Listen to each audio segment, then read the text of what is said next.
प्यारे बच्चों, आज हम पाठ पढ़ेंगे अपने महान व्यक्तित्व का। पाठ 3, दुष्यंत पुत्र भरत। होनहार बिरवान के होत चीकने पात। इस कहावत का आशय यह है कि वीर, ज्ञानी और गुणी व्यक्ति की झलक उसके बचपन से ही दिखाई देने लगती है। हमारे देश में अनेक महापुरुष हुए हैं जिन्होंने अपने बचपन में ही ऐसे कार्य किए जिन्हें देखकर उनके महान होने का आभास होने लगा था। ऐसे ही एक वीर, प्रतापी व साहसी बालक भरत थे। भरत हस्तिनापुर के राजा दुष्यंत के पुत्र थे। राजा दुष्यंत एक बार शिकार खेलते हुए कण्व ऋषि के आश्रम पहुंचे। वहां शकुंतला के साथ आश्रम में ही गंधर्व विवाह कर लिया। आश्रम में ऋषि कण्व के न होने के कारण राजा दुष्यंत शकुंतला को अपने साथ नहीं ले जा सके। उन्होंने शकुंतला को एक अंगूठी दी जो उनके विवाह की निशानी थी। एक दिन शकुंतला अपनी सहेलियों के साथ बैठी दुष्यंत के बारे में सोच रही थी। उसी समय दुर्वासा ऋषि आश्रम में आए। शकुंतला दुष्यंत की याद में इतनी अधिक खोई हुई थी कि उसे दुर्वासा ऋषि के आने का पता ही नहीं चला। शकुंतला ने उनका आदर सत्कार नहीं किया, जिससे क्रोधित होकर दुर्वासा ऋषि ने शकुंतला को शाप दिया कि जिसकी याद में खोए रहने के कारण तूने मेरा सम्मान नहीं किया, वह तुझको भूल जाएगा। शकुंतला की सखियों ने क्रोधित ऋषि से अनजाने में उससे हुए अपराध को क्षमा करने के लिए निवेदन किया। ऋषि ने कहा, मेरे शाप का प्रभाव समाप्त तो नहीं हो सकता, किंतु दुष्यंत द्वारा दी गई अंगूठी को दिखाने से उन्हें अपने विवाह का स्मरण हो जाएगा। कण्व ऋषि जब आश्रम वापस आए तो उन्हें शकुंतला के गंधर्व विवाह का समाचार मिला। उन्होंने एक गृहस्थ की भांति अपनी पुत्री को पति के पास जाने के लिए विदा किया। शकुंतला के पास से राजा द्वारा दी गई अंगूठी खो गई थी।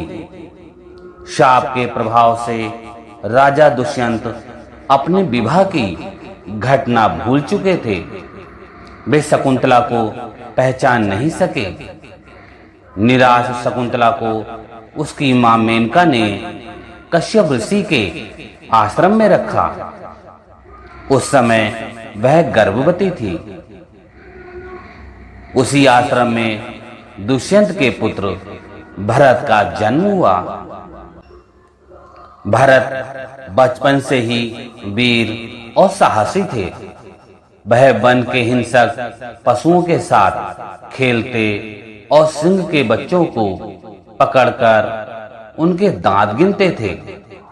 उनके इस निर्भीक कार्यों से आश्रमवासी उन्हें सर्वदमन कहकर पुकारते थे।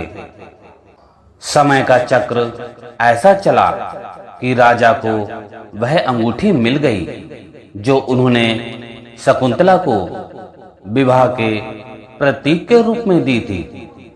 अंगूठी देखते ही उनको विवाह की याद ताजा हो गई। शकुंतला की खोज में भटकते हुए एक दिन वह कश्यप ऋषि के आश्रम में पहुंच गए। उन्होंने बालक भरत को शेर के बच्चों के साथ खेलते देखा। राजा दुष्यंत ने ऐसे साहसी बालक को पहले कभी नहीं देखा था।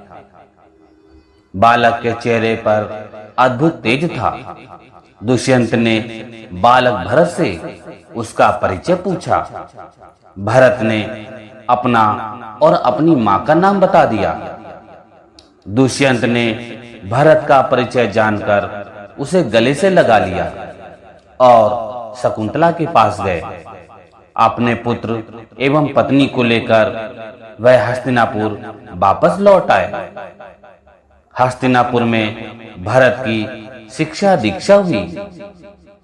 दुष्यंत के बाद भरत राजा हुए।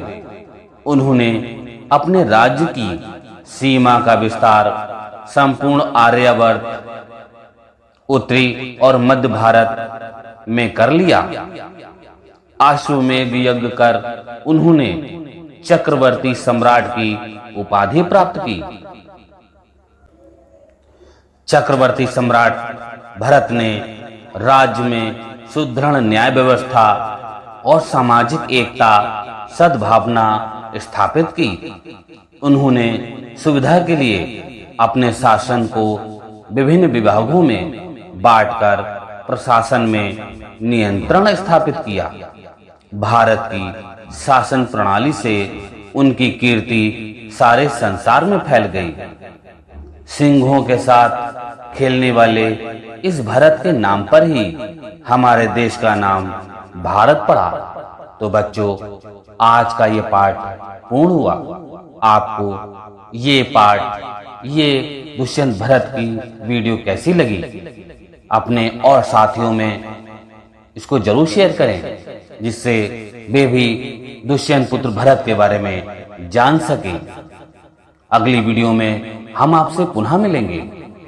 तब तक के लिए नमस्कार। Please like and subscribe my YouTube channel Krishika Online Classes. Thank you.